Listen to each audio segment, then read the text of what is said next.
Good morrow, scholars. Welcome back to Life and Death, Twilight Reimagined. This is Chapter 8, Port Angeles. You know, it's funny, I actually have to consciously keep myself from saying certain words with a accent or Spanish inflections, whatnot.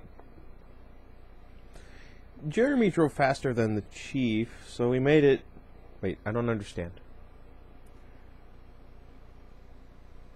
So we made it to Port Angeles by 4. He took us to the floors first, where the glossy woman behind the counter quickly upsold Alan from roses to orchids. Orchids are very pretty. Alan made decisions fast, but it took Jeremy a lot longer to figure out what he wanted. The saleswoman made it sound like all the details would be really important to the girls, but I had a hard time believing anyone could care that much. While Jeremy debated ribbon colors with the woman, Alan and I sat on a bench by the plate glass windows. "Hey, Alan." He looked up, probably noticing the edge of my voice. "Yeah?" I didn't mean to do that. I tried to sound more like I was just randomly curious, like I didn't care what the answer was. "Do the Cullens miss school a lot? I mean, is it normal for them?" Alan looked over his shoulder through the window while he answered, and I was sure he was being nice. No doubt he could see how awkward I felt asking, despite how hard I was trying to play it cool. "Yeah, when the weather's good, they go backpacking all the time. Even the doctor, they're all really into nature or something." He didn't ask one question or make one snide comment about my obvious and pathetic crush. Alan was probably the nicest kid at Forks High School. "Oh," I said, and let it drop. After what felt like a long time, Jeremy finally settled on white flowers with a white bow. Kind of anticlimactic. No kidding, that's so bleh. But when the orders were signed and paid for, we still had extra time before the movie was set to start. Jeremy wanted to see if there was anything new at the video game store a few blocks to the east. Why not just say down the street? Well, I guess it's not down the street. Anyway, do you guys mind if I run an errand? I'll meet you at the theater. Wait, is it theater or theater? Because it's spelled differently than I'm used to. Sure, Jeremy was already towing Alan up the street. It was a relief to be alone again. The field trip was backfiring. Sure, Alan's answer had been encouraging, but I just couldn't force myself into a good mood. Nothing helped me think about Edith less. Maybe a really good book. Not this. No offense, sorry. That was a horrible joke. I headed in the opposite direction from the others, wanting to be by myself.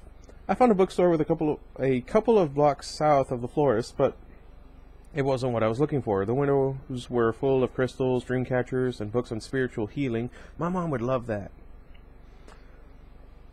I thought about going in side-ass directions to another bookstore, but one look at the 50-year-old hippie smiling dreamily behind the counter convinced me that I didn't need to have that conversation. I would find a normal bookstore on my own. I wandered up another street and then found myself on an angled byway that confused me. I hoped I was heading toward downtown again, but I wasn't sure if the road was going to curve back in the direction I wanted or not. I knew I should be paying more attention, but I couldn't stop thinking about what Alan had said, and about Saturday, and what I was supposed to do if she didn't come back. And then I looked up and saw someone's silver Volvo parked along the street. Not a sedan, this was an SUV, but still. And suddenly I was mad. Were all vampires this unreliable? Sounds like Michael. I trudged off in what I thought was a northeasterly direction, heading for some glass-fronted buildings that looked promising. But when I got to them, around the corner, wait, what? When I got to them, okay, there we go. It was just a vacuum repair shop, closed, and a vacant space. I walked around the corner of the repair shop to see if there were any other stores. It was a wrong turn, just leading around to a side alley where the dumpsters were, but it wasn't empty. Staring at the huddled circle of people, I tipped on the curb and staggered forward noisily. 6 faces turned in my direction. There were 4 men and 2 women. One of the women and 2 of the men quickly turned their backs to me, shoving their hands in their pockets. I had the impression that they were hiding the things they'd been holding. The other woman had dark black hair, and she looked strangely familiar as she glared in my direction. But I didn't stop to figure out how I knew her. When one of the men had spun around, I'd gotten a quick glimpse of what looked like a lot like a gun stuffed into the back of his jeans. I started walking forward, crossing the mouth of the alley and heading onto the next street, like I hadn't noticed him there. Just as I was out of view, I heard a voice whisper behind me. "It's a cop." I glanced behind me, hoping to see someone in uniform, but there was no one else on the empty street. I was farther off the main road than I'd realized. Picking up the pace, I watched the pavement so I wouldn't trip again. I found myself on a sidewalk leading past the backs of several gray warehouses, each with large bay doors for unloading trucks padlocked for the night. The south side of the street had no sidewalk, only chain-link fence topped with barbed wire protecting some kind of engine parts storage yard. I'd wandered far past the part of Port Angeles that guests were supposed to see. It was getting dark now. The clouds were back and piling up on the western horizon, creating an early sunset. I'd left my jacket in Jeremy's car, and a sharp wind made me shove my hands in my pockets. A single van passed me, and then the road was empty. "Hey, pig," a woman's voice called from behind me. I looked back, and it was a woman I'd seen before, the familiar one. Behind her were two of the men from the alley, a tall bald guy and the shorter man who I thought might be the one who had the gun. "What?" I asked, slowing automatically. She looked straight at me. "I'm sorry, do you mean me?" "Sorry?" she repeated. They were still walking toward me, and I backed away toward the south side of the road. "Is that your favorite word or something?" I'm sorry? I don't know what you're talking about." She pursed her lips. They were painted a dark, sticky red, and suddenly I knew where I'd seen her before. She was with the guy I'd knocked with my bag when I first arrived in Port Angeles. I looked at the shorter guy, and sure enough, I could see the tops of the tattoos on either side of his neck. "Aren't you going to call for backup, officer?" he asked. I had to glance behind myself again. It was just me. "I think you've got the wrong guy." "Sure we do," the woman said. "And you didn't see anything back there either, did you?" "See anything? No, I didn't see anything." My heel caught on something as I backed away, and I started to wobble. I threw my arms up, trying to balance, and the taller man, the one I'd never seen before, reacted. He was pointing a handgun at me. I thought it was the shorter guy who'd had the gun. Maybe they all had guns. Hey, I said, holding my hands higher so they could see they were empty. "I'm not a cop. I'm still in high school." I kept edging away until my back ran into the chain-link fence. "You think I'm stupid?" the woman asked. "You think your plainclothes get-up fools me? I saw you with your cop partner, Vice." Sounds like Batman. "You think I'm..." Oh, no, I read that. "What? No, that was my dad," I said. My voice broke. Mine kinda did too. She laughed. "You're just a baby pig." "Sure, okay, so that's cleared up. I'll get out of your way now." I started sliding along the fence. "Stop." It was the bald man still pointing the gun. I froze. "What are you doing?" the short guy said. His voice was low, but the street was very quiet, and I could hear him easily. "I don't believe him," the tall one said. The woman smiled. "How's that pirate song go? Dead men tell no tales." "Does it?" "Well, I mean, I know that's the gist of this. Anyway." "What?" I croaked. "No, look, that's not necessary. I'm not telling any tales. There's nothing to tell." "That's right," she agreed. She looked up at the tall man and nodded. "Well, my wallet's right here in my pocket," I offered. "There's not much in it, but you're welcome to it." I started to reach for my pocket, but that was the wrong move. The gun jumped up an inch, and I put my hands in the air again. "We need to keep this quiet," the short one cautioned, and he bent to grab a broken piece of pipe from the gutter. "Put the gun away." As soon as the gun was down, I was going to bolt, and the bald guy seemed to know that. He hesitated while the tattooed one started toward me. Zigzag, that was what my dad had told me once. It was hard to hit a moving target, especially one that wasn't moving in a straight line. It would help if I weren't doomed to trip over something. Just once, let me be sure on my feet. I could do that once, right? Just once, when my life depended on it. How much would a non-fatal bullet wound hurt? Would I be able to keep running through the pain? I'd hope so. I tried to unlock my knees. The man with the pipe was only a few paces away from me now. A shrill squeal froze him in place, and we all stared up at the noise, as the noise turned piercing. Headlights flew around the corner and then barreled right at me. The car was just inches from hitting the tattooed guy before he jumped out of the way. The chain link rattled when he rammed into it. I turned to run, but the car unexpectedly fishtailed around, skidding to a stop with the passenger door flying open just a few feet from me. "Get in!" a furious voice hissed. I dove into the Volvo's dark interior. This happened in a comic book of Batman, and it turned out it was the Joker who had Robin go into the car. It didn't end well. not even questioning how she'd come to be here, relief and a new panic swamping at me at the same time.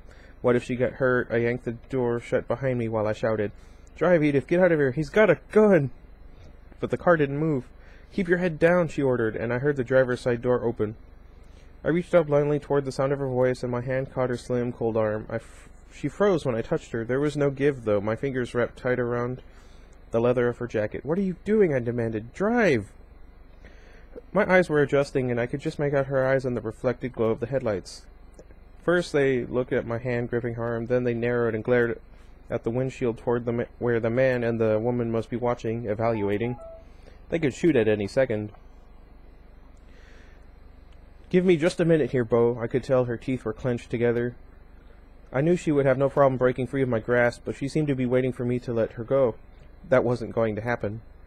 "If you go out there, I'm going with you," I said quietly. "I'm not letting you get shot." Her eyes glared forward for another half second, and then her door slammed shut, and we were reversing at what I felt about 60. "Fine," she huffed. The car spun in a tight arc as we raced backward around a corner, and then suddenly we were speeding forward. "Put on your seatbelt," she told me. I had to drop her arm to obey, but that was probably a good idea anyway. It wasn't exactly a normal thing holding on to a girl like that. Still, I was sad to let go. The snap as the belt connected was loud in the darkness. She took a sharp left, then blew through several stop signs without a pause. But I felt oddly at ease and totally unconcerned about where we were going. I stared at her face, lit only by the dim dashboard lights. I felt a profound relief that went beyond my lucky escape. She was here. She was real. It took me a few minutes of staring at her perfect face to realize more than that, to realize that she looked super, I don't curse, I'm going to say angry. "Are you okay?" I asked, surprised at how hoarse my voice was. "No," she snapped. I waited in silence, watching her face while her eyes glared straight ahead. The car came to a sudden, screeching stop. I glanced around, but it was too dark to see anything besides the vague outline of dark trees crowding the roadside. We weren't in town anymore? That's interesting. "Are you hurt at all, Beau?" she asked, her voice hard. No, my voice was still rough. I tried to clear my throat quietly. "Are you?" She looked at me then, with a kind of irritated disbelief. "Of course I'm not hurt." "Good," I said. Can I ask why you're so mad? Did I do something?" She exhaled in a sudden gust. "Don't be stupid, Beau." "Sorry."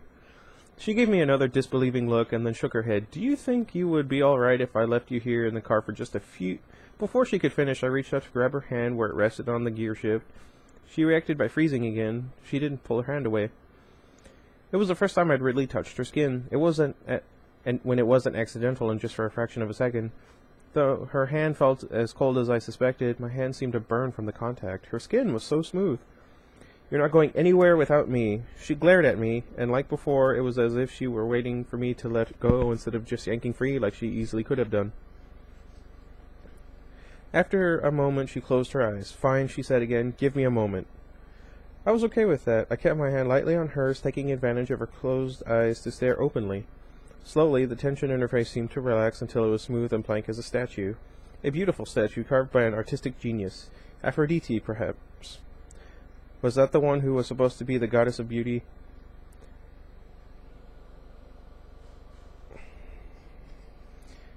There was that faint fragrance in the car again, something elusive that I couldn't quite put my finger on. I wonder what that smell is supposed to be. Death.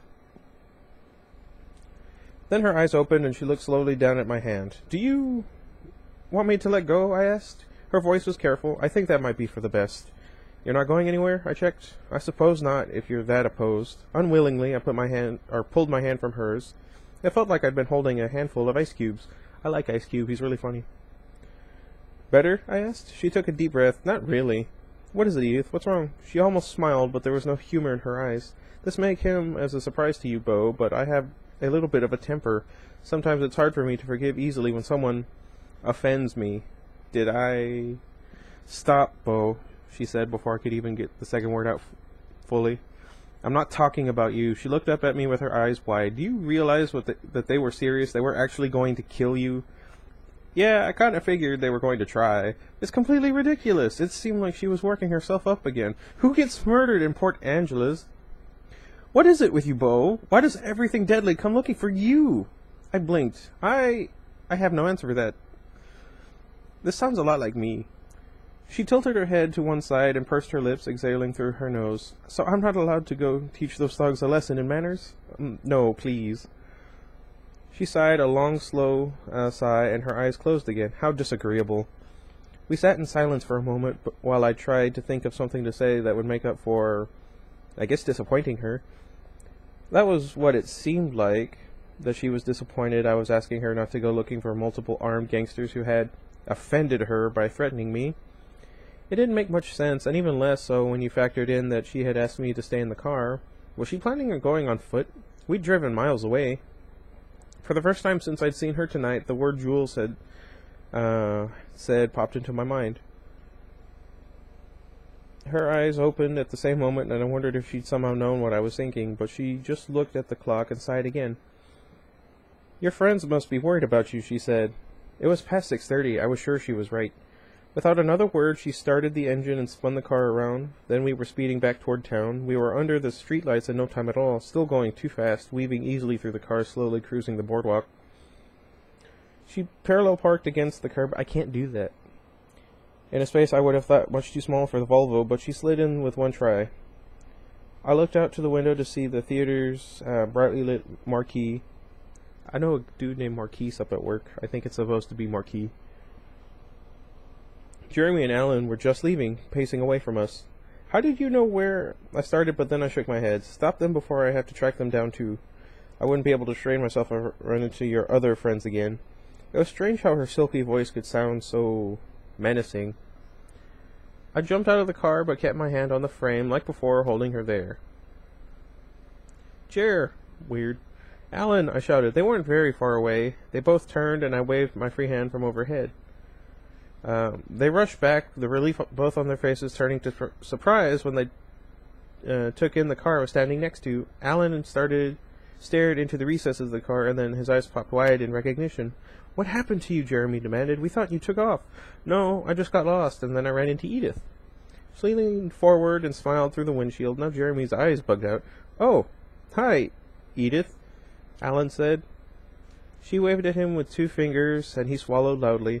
Hey, Jeremy said in her direction. Then he stared at me. I must have looked odd. My one hand locked on the frame of the open door, but I wasn't letting go.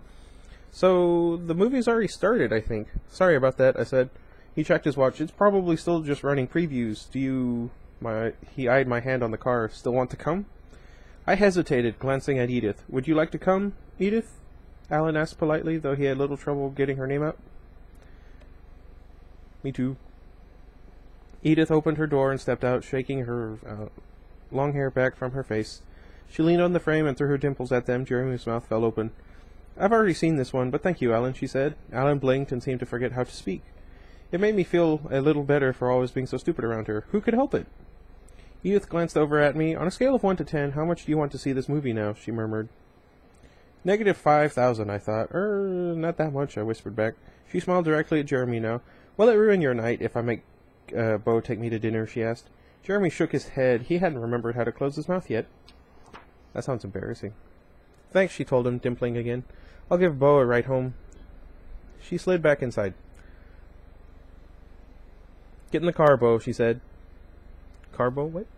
Carbohydrates? I don't know. Alan and Jeremy stared. I shrugged quickly and then ducked into the passenger seat. The beep? I heard Jeremy breathe as I slammed the door. Again, don't curse. I didn't get another look at their reactions. She was already racing away. Did you really want dinner? I asked her. She looked at me questioningly. Was she thinking what I was thinking? That I'd never actually seen her eat or anything? I thought you might, she finally said. I'm good, I told her. If you'd rather go home... No, I said too quickly. I can do dinner. I just meant it doesn't have to be that. Whatever you'd like. She smiled and stopped the car. We were parked right in front of an Italian place. Why is it always Italian? I guess it's usually French. Never mind. My palms started to sweat a little as I jumped out of the car, hurrying to hold the restaurant's door for her. I'd never really been on a date like this. A real date. Me either. Let's see. I'd gotten roped into some group things back in Phoenix, but I could honestly say that I hadn't cared one way or the other if I ever saw any of those girls again. This was different. I had nearly had a panic attack any time I thought this girl might disappear. She smiled at me as we walked past, and my heart did this weird double beach thing. It's not a good thing. The restaurant wasn't crowded. This was the off-season in Port Angeles. The host was a meticulously groomed guy, a few years older than me, about my height but thicker through the shoulders. His eyes did that same thing that Alan's and Jeremy's had, bugging out for a second before he got control of his expression. Then it was his smarmiest smile and goofy deep bow, all for her. I was pretty sure he didn't even know I was standing next to her. "What can I do for you?" as he straightened up, still looking only at her. "A table for two, please." For the first time, he seemed to realize I was there. The look he gave me was quick and dismissive. His eyes shifted back to her immediately, not that I could blame him for that. Of course, mademoiselle, I don't know. Wait a minute. He grabbed two leather folders and gestured for Edith to follow. I rolled my eyes. Senora was probably what he'd been looking for. Yeah, I was just thinking about that. Which is weird because I've already read this. He led us to a fort top in the middle of the most crowded part of the dining room. Dinner. What? I reached for a chair, but Edith shook her head at me. "Perhaps something more private," she said quietly to the host. It looked like she brushed the top of his hand with her fingers, which I already knew was unlike her. She didn't touch people if she could help it, but then I saw him slide a hand into a pocket inside his suit, and I realized that she must have given him a tip. I'd never seen anyone refuse a table like that, except in old movies. "Of course," the host said, sounding as surprised as I was. He led us around to a partition of self-destructing muffins? Watch that video if you haven't. To a small ring of booths, all of them empty. "How's this?" "Perfect," she said, unleashed her smile on him. Where was I? Oh. Like a deer in headlights, the host froze for a long second, and then he slowly turned and staggered back toward the main floor, our menu still in the crook of his arm. He just slid into one side of the closest booth, sitting close to the edge, so that my only option was to sit facing her with the length of the table between us. After a second of hesitation, I sat too. Something thudded a couple of times over the side of the partition, and like the sound of someone tripping over his own feet, then recovering. It was a sound I was familiar with. That wasn't very nice. She stared at me, surprised. "What do you mean?" "Whatever that thing you do is, with the dimples and the hypnotizing or whatever." That guy could have hurt himself trying to get back to the door. She half smiled. "I do a thing? Like you don't know the effect you have on people." "I suppose I can think of a few effects." Her expression went dark for a tiny second, but then it cleared and she smiled. "No one's ever accused me of my hypnotism by dimples before. Do you think other people get their way so easily?" She tilted her head to the side, ignoring my question. "She sounds like my dog Bronte." "I didn't mean it like that. Never mind." "Does it work on you, this thing you think I do?" I sighed. "Every time." And then our server arrived with an expectant expression, which quickly shifted to awe. Whatever the host had told him, it had been an understatement. "Hello," he said, surprised, making his voice monotone as he mechanically recited his line. "My name is Sal. I'll be taking care of you tonight. What can I get you to drink?" Like the host's, his eyes never strayed from her face. "Bo," she prompted. A Coke?" I might as well not have spoken at all. The waiter just kept staring at Edith. "Itchy." She flashed a grin at me before turning to him. "2 Cokes," she told him, and almost like an experiment, she smiled a wide, dimpled smile right into his face. He actually wobbled, like he was going to keel over. She pressed her lips together, trying not to laugh. The waiter shook his head and blinked, trying to reorient. I feel like that's a racist term. I watched sympathetically. I knew just how he felt. "And a menu?" she added, when he didn't move. "Oh, yes, of course. I'll be right back with that." He was still shaking his head as he walked out of sight. "You've seriously never noticed that before?" I asked her. "It's been a while since I cared what anyone thought about me," she said. "And I don't usually smile so much. Probably safer that way. For everyone." "Everyone but you. Shall we talk about what happened tonight?" "Huh? Your near-death experience? Or did you already forget?" "Oh, actually, I had." She frowned. "How do you feel?" "What do you mean?" I hope she didn't turn on the hypnotist eyes and make me tell the truth, because what I felt right now was euphoria. She was right here with me on purpose. I'd gotten to touch her hand, and I probably had a few hours ahead to spend with her too, since she'd promised to drive me home. I'd never felt so happy, so off balance at the same time. "Are you cold, dizzy, sick?" The way she listed the words reminded me of a doctor's exam, and I didn't feel cold or sick or dizzy in a medical way. Should I? She laughed. I'm wondering if you're going into shock, she admitted. I've seen it happen with less provocation. Oh, no, I think I'm fine, thanks. Honestly, almost being murdered was not the most interesting thing that happened to me tonight, and I hadn't really thought much about it. Just the same, I'll feel better when you have some food in you. On cue, the waiter appeared with our drinks and a basket of breadsticks. He stood with his back to me while he placed them on the table, then handed Edith a menu. Done with her experiments, she didn't so much as look at him this time. She just pushed the menu across the table to me. He cleared his throat nervously. There are a few specials. We have a mushroom ravioli and... Sounds great, I interrupted. I didn't care what I got. The food was the last thing on my mind. I'll have that, I spoke, a little louder than necessary, but I wasn't sure he really knew I was sitting there. He finally threw a surprised glance my way, and then his attention was back to her. And for you, that's all we need, thank you. Of course. He waited for a second, hoping for another smile, I thought, a glutton for punishment. When Edith kept her eyes on me, he gave up and walked away. Drink, Edith said. It sounded like an order. I took a sip obediently, then another bigger gulp, surprised to find that I actually was pretty thirsty. I sucked down the entire glass before I knew it, and she slid her glass toward me. No, I'm fine, I told her. I'm not going to drink it, she said, and her tone added the duh. I also get talked to that way. Right, I said, and because I was still thirsty, I downed hers too. Thanks, I muttered, while the word I didn't want to think swirled around in my head again. The cold from the soda was radiating through my chest, and I had to shake off a shiver. You're cold, she asked. Serious now, like a doctor again. It's just the Coke, I explained, fighting another shiver. Don't you have a jacket? Yeah. Automatically, I patted the empty seat next to me. Oh, I left it in Jeremy's car. I realized. I shrugged and then shivered. Edith started unwinding a bone-colored scarf from around her neck. I realized that I'd never once really noticed what she was wearing, not just tonight, but ever. The only thing I could remember was a black gown from my nightmare. But though I hadn't processed the particulars, I knew that in reality she always wore light colors. Like tonight, under the scarf she had a pale gray leather jacket, cut short like motorcycle gear, and a thin white turtleneck sweater.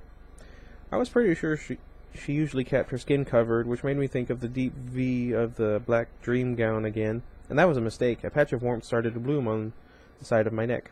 Here, she said, tossing the scarf to me. I pushed it back. Really, I'm fine. She cocked her head to one side. The hairs on the back of your neck are standing up, Bo, he stated. It's not a lady's scarf, if that's what's bothering you. I stole it from Archie. I don't need it, I insisted. Fine, Royal has a jacket in the trunk. I'll be right.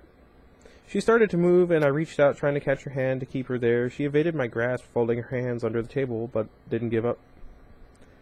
Get up. What? I don't know. Don't go, I said, softly. I knew my voice sounded too intense. She was just going after her car, not disappearing forever, but I couldn't make it sound normal. I'll wear the scarf. See? I grabbed the scarf from the table. It was very soft, not at all warm, the way it should be after coming off of someone's body. That sounds really dirty. And started to wrap it around my neck. I'd never worn a scarf that I could remember, so I just wound it in a circle until I ran out of fabric. At least it would cover the red on my neck. Maybe I should own a scarf. This one smelled amazing and familiar. I realized this was a hint of the fragrance from the car. It must be her. Pretty sure it's death. Did I do it right? I asked her. The soft knit was already warming to my skin, and it did help. It suits you, she said, but then she laughed, so I guess that meant the answer was no. Do you steal a lot of things from Archie? She shrugged. He has the best taste. You never told me about your family. We ran out of time the other day. Was it only last Thursday? It seemed like a lot longer. She pushed the basket of breadsticks toward me. I'm not going into shock, I told her. Humor me, she said, and then did the thing with the smile and the eyes that always won. Ugh, I grumbled as I grabbed a breadstick. Good boy, she laughed. I just gave her a dark look as I chewed. I don't know how you can be so blasé about this, she said. You don't even look shaken. A normal person. She shook her head, but then, you're not so normal, are you? I shook my head and swallowed. I'm the most normal person I know. Everyone thinks that about themselves. Do you think that about yourself? I challenged. She pursed her lips. Right, I said. Do you ever consider answering any of my questions, or is that not even on the table? There actually is a table. It depends on the question. So tell me one I'm allowed to ask. She was still thinking about that when the waiter came around with the partition with my food. I realized we'd been unconsciously leaning toward each other across the table because we both straightened up as he approached. He set the dish in front of me. It looked pretty good, and turned quickly to Edith. "Did you change your mind?" he asked. "Isn't there anything I can get you?" I didn't think I was imagining the double meaning in his offer. I'm not sure what the double meaning would be. If someone could let me know down in the comments, that'd be great. "Some more soda would be nice," she said, gesturing to my empty glasses without looking away from me. The waiter stared at me now, and I could tell he was wondering why someone like Edith would be looking at someone like me that way. Well, it was a mystery to me, too. Yeah, I'm not very attractive either, so I wondered. Wait, what? He grabbed the glasses and stalked off. That sounds weird. "I imagine you have a lot of questions for me," Edith murmured. There we go. "Just a couple thousand," I said. "I'm sure. Can I ask you for one first?" Is that unfair? Did that mean she was going to answer mine? I nodded eagerly. "What do you want to know?" She stared down at the table now, her eyes hidden under her black lashes. Her hair fell forward, shielding more of her face. The words weren't much more than a whisper. "We spoke before about how you were trying to figure out what I am. I was just wondering if you'd made any more progress with that." I didn't answer, and finally she looked up. I was glad for the scarf again, though it couldn't hide the red I could feel creeping into my face now. What could I say? Had I made progress, or had I just stumbled into another theory even more stupid than radioactive spiders, which could actually happen, but you wouldn't get powers? How could I say that word out loud? The one I'd been trying not to think all night. I don't know what my face must have looked like, but her expression suddenly softened. "It's that bad then?" she asked. Can we not talk about it here?" I glanced at the thin partition that separated us from the rest of the restaurant. "Very bad," she murmured, half to herself. There was something very sad and almost old about her eyes, tired, defeated. It hurt me in a strange way to see her unhappy. "Well," I said, trying to make my voice lighter, "actually, if I answer your question first, I know you won't answer mine. You never do. So you first." Her face relaxed. "An exchange, then?" "Yes."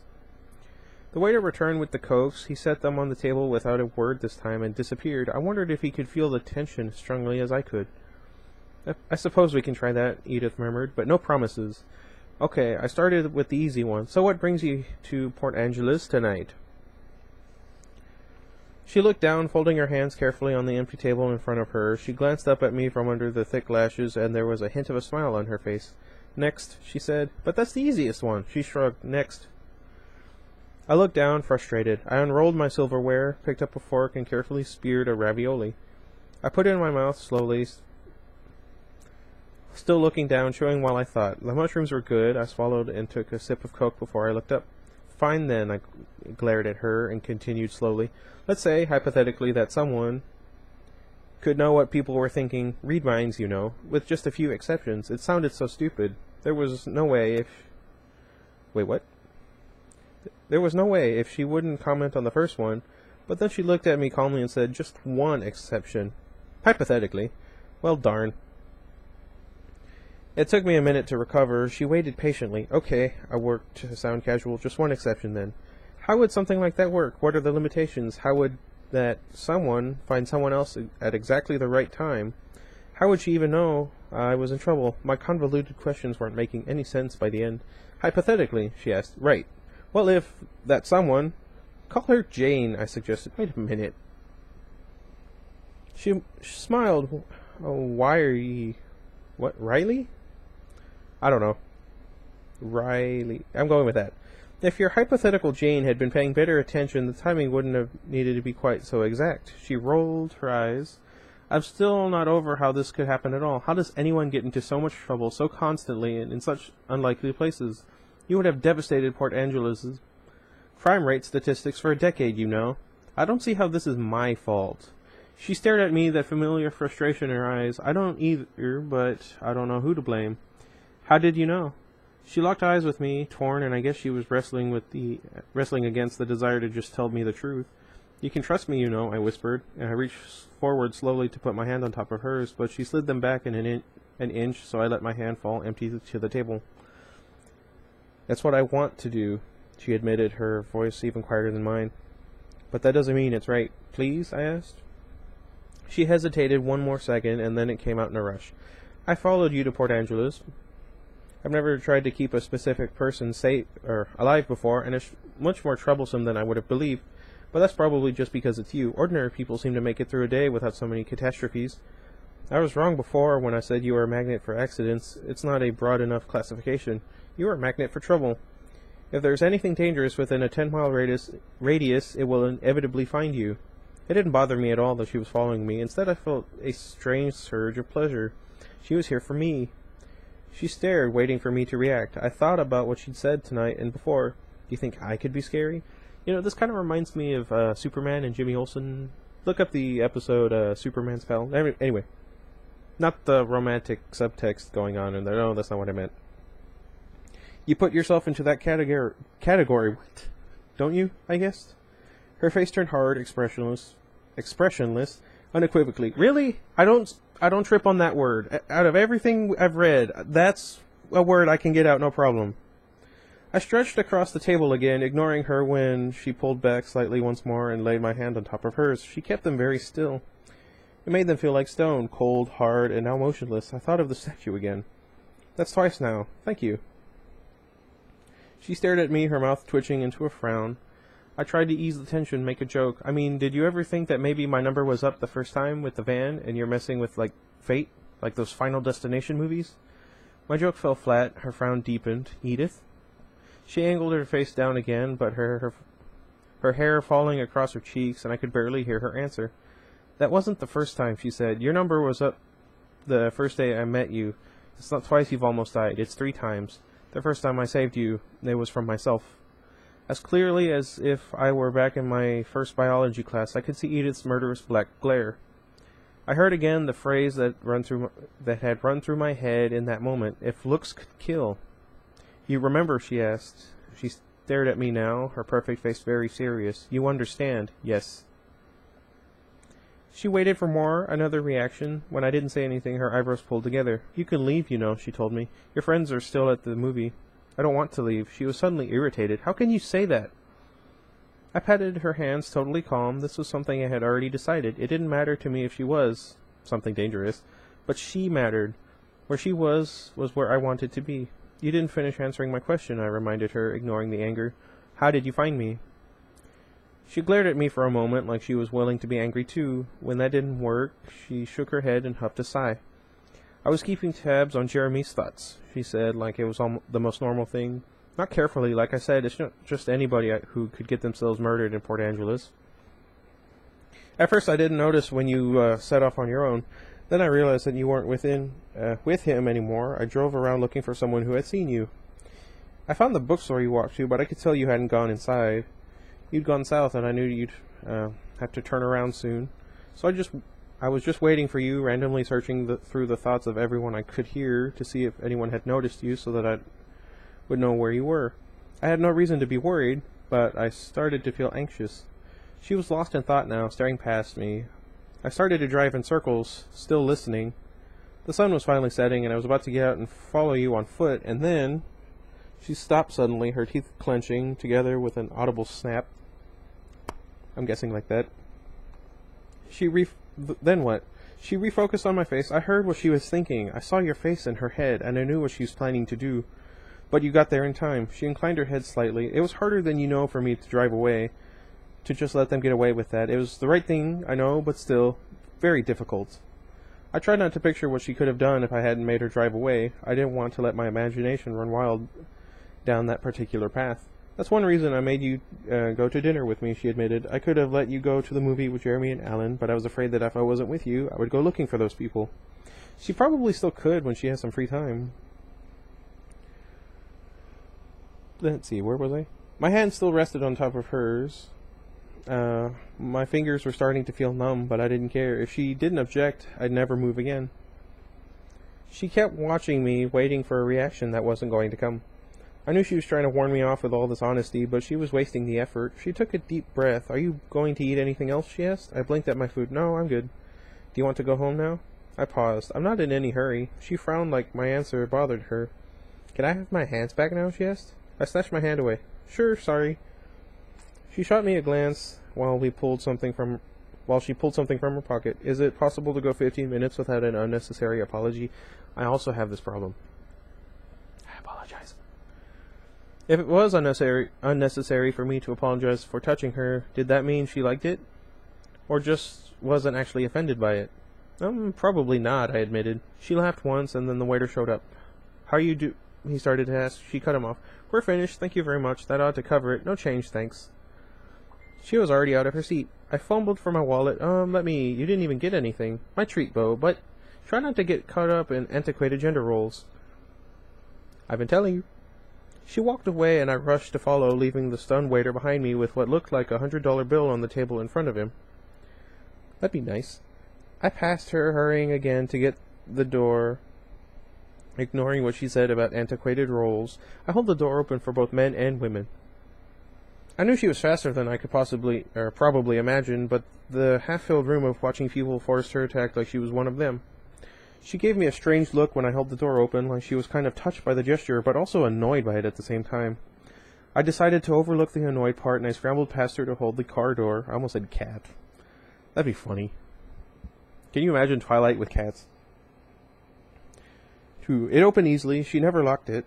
Her expression was more amused than anything at this point, so I took that as a good sign. I almost ran to the passenger side of the door, trailing my hand across the hood as I moved. I had the nerve-wracking feeling that she was regretting telling me so much, and she might drive off without me and disappear into the night.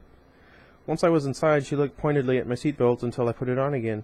I wondered for a second if she was some kind of safety-first absolutionist, until I noticed that she hadn't even bothered with hers, and we were racing off into the light traffic without a hint of caution on her part.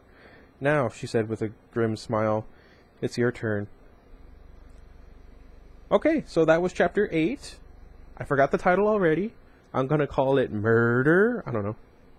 Let me know if you guys liked the video I did earlier. I just finished posting it up not too long ago, and this one's about to go up right now at 10:30. And with any luck, I'll have a third video up before noon, I guess. I just need to think of one. Let me know if I'm doing better at reading, if I'm having more trouble or less trouble on words than in previous chapters and whatnot. And until next time, goodbye, everybody.